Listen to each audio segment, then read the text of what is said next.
Here we have the Brother Cassette Correction L10 Plus 3. It's going to be for sale on eBay. It came from, I believe, April of 1980 was when it was built. The serial number is D0131850.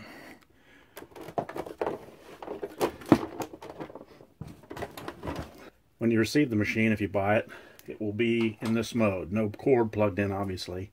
It'll be in the off mode. The off mode means that the carriage is locked. It won't go anywhere. Not a panic. Plug it in, turn it on, it pops up, you can hear it running, and now the carriage will move just fine. This is the carriage release. Allows you to run from end to end.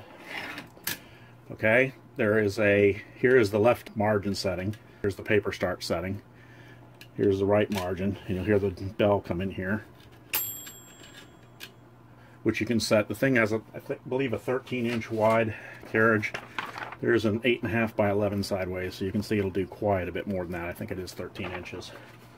I'm just going to go ahead and type on the 8.5 vertical. It's got a paper rest. I recommend you use 2 or 3 sheets of paper if you're using printer paper, because it's a lot lower bond, or a lot thinner, if you will, than paper that was used to be typing paper, and it's a little easier on the platen. Also a little less noisy if you use 2 or 3 sheets to back up. You can just keep using the same backup sheet over and over, obviously. This is for line spacing.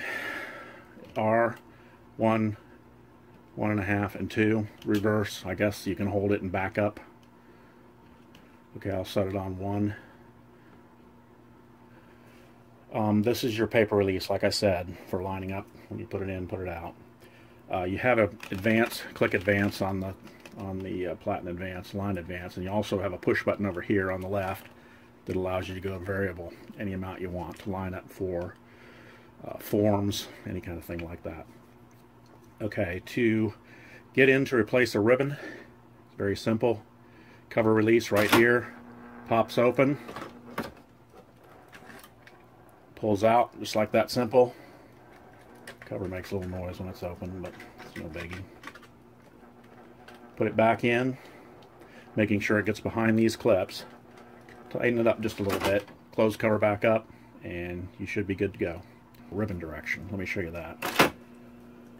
Ribbon direction is right here. I don't know if you can see where I'm at, but it's right behind the ribbon thing here, and it sticks out and tells you which way you're going. That's that way. Push it right, it goes right. Push it left, it goes left. That's how the ribbon direction works. For functions, the machine has a power return, which is nice. You don't have to go up and do anything by hand. You operate everything from the keyboard area. It has space. It has a repeat spacer to get you over somewhere, again, without having to reach up. You can go to any position on the page. This is your print, stencil, and correct. You can see the black on the top, white on the bottom. Light and heavy. Light and heavy is just for the amount of push on the keys, and it doesn't change that much, but you can feel some difference. But they're pretty much like computer keys, which is nice, because if you're limited in what you can do pushing buttons and stuff, this is a nice, easy, fatigue-free way to type. Okay, tabs are pretty simple to set and clear. It's right here on this button. That was the end. Ding.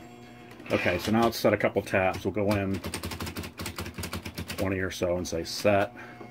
Go in a bunch more, say set. Wrong one, go in a few more, say set. Set. You can set as many tabs as you want. It's a tabulator, so there's no limit. But now, just to see that all that tabulator stuff is working, and again to clear, and we're cleared. When you want to repackage the machine or put it up even into the case, the right way to do that is to take this to almost center, turn the machine off, just a little left of center, hit your repeat spacer, and you'll see it lock in. Now the carriage is locked and it can't run around and get in trouble.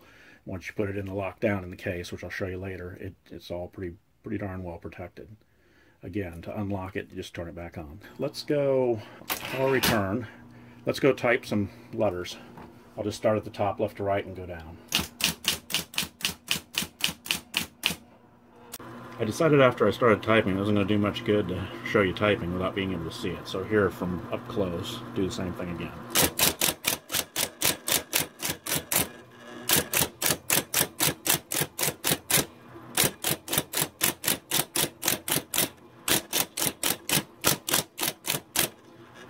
And now with the chip back off,